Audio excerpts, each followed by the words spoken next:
If the world remembers me, tell them I wasn't a bad person. Tell them I only followed the promise because I believed in good people. Tell them I dreamed of being more than my struggles. Those are the last words of Iwuchukuyem Amara Tochi. He was a young Nigerian man who left home holding on to a promise, trusting that the world would meet him halfway if he showed up with belief and effort. But the same trust placed him in Singapore instead of uh, in Singapore, arrested for drug trafficking. He stood on his innocence, but he was caught with drugs.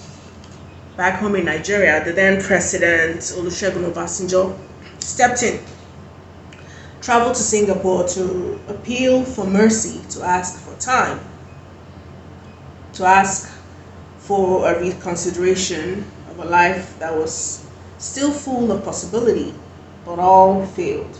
And just like that, his life ended. Chima Ikunadu, a man who entered police custody in Germany and did not come out alive, and as videos circulated and voices rose, what stood out was not just the fact of his death, but the discomfort around how it happened, the force, the confusion, the sense that something about that moment didn't sit right with those who watched it from afar and those who were very close by. Alika Ogochukwu, a disabled man trying to make a living on the streets of Italy, beaten in broad daylight while people stood around, some watching, some recorded.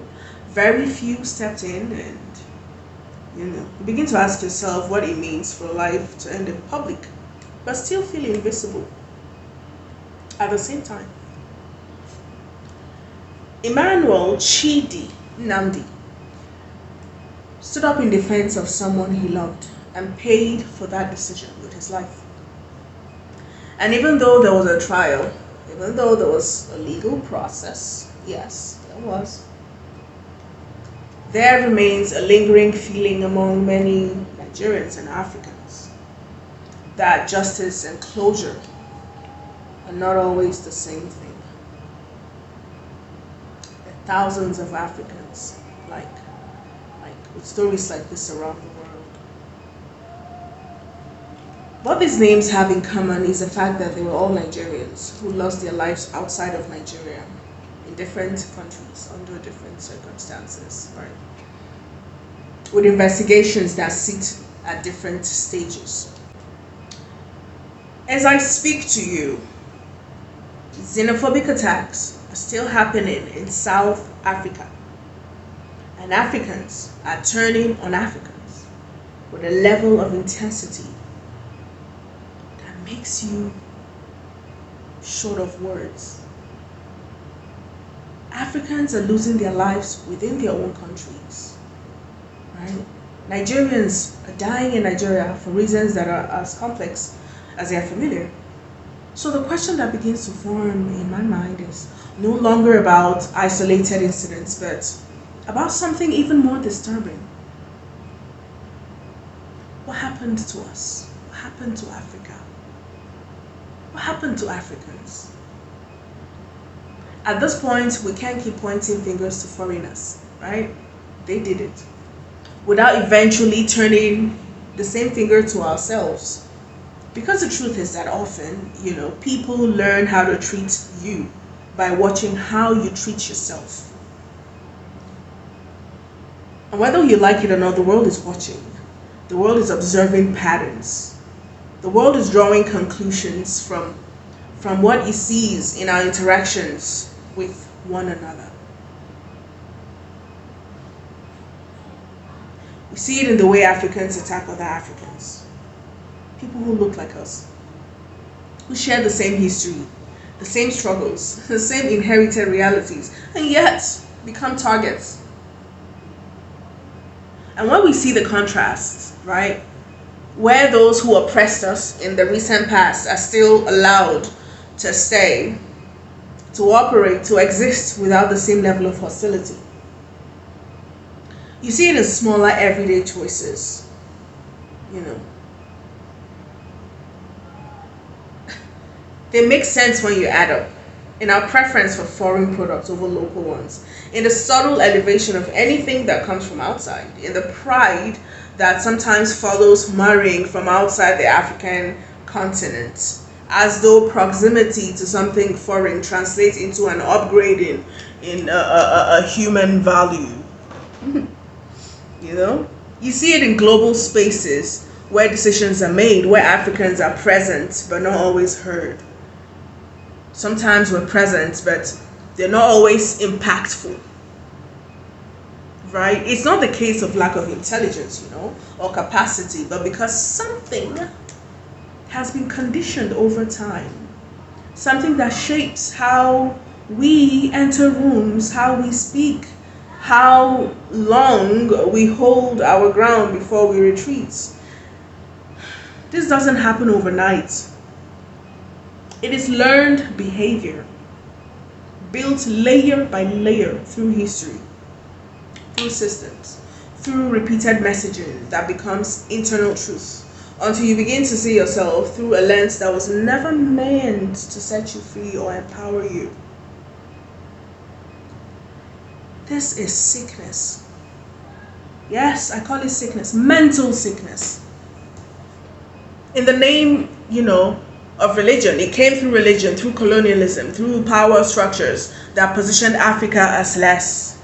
And over time, this narrative was not just heard, it was observed.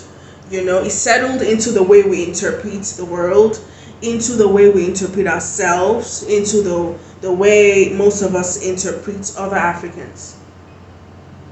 Are you following? At some point, it stops feeling like something imposed from the outside and starts feeling like something imposed from, it stops feeling like something that was imposed from the outside, right? Into feeling like something that is natural, something unquestionable. Do you understand what I'm saying? Conditioning doesn't come looking like conditioning. It happens gradually. When someone has the intention to make you think differently, it is a slow process but strategic. You don't even know it is happening, but it is. That's what conditioning is. I remember sitting in a classroom surrounded by people from different nationalities, right? All of us enrolled in a course called Religions of the World. And as the lectures went on, as we moved from one region of the world to another, one belief system to another, I waited, expecting that at some point Africa would come up, That way, that's the continent that I come from. It has a lot of depth of spirituality and history, that I would be part of the conversation, but it never happened.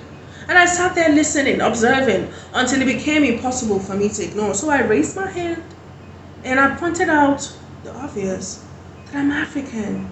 And I'm sitting in a classroom studying Religions of the World, and Africa has not been mentioned at all. Not even once.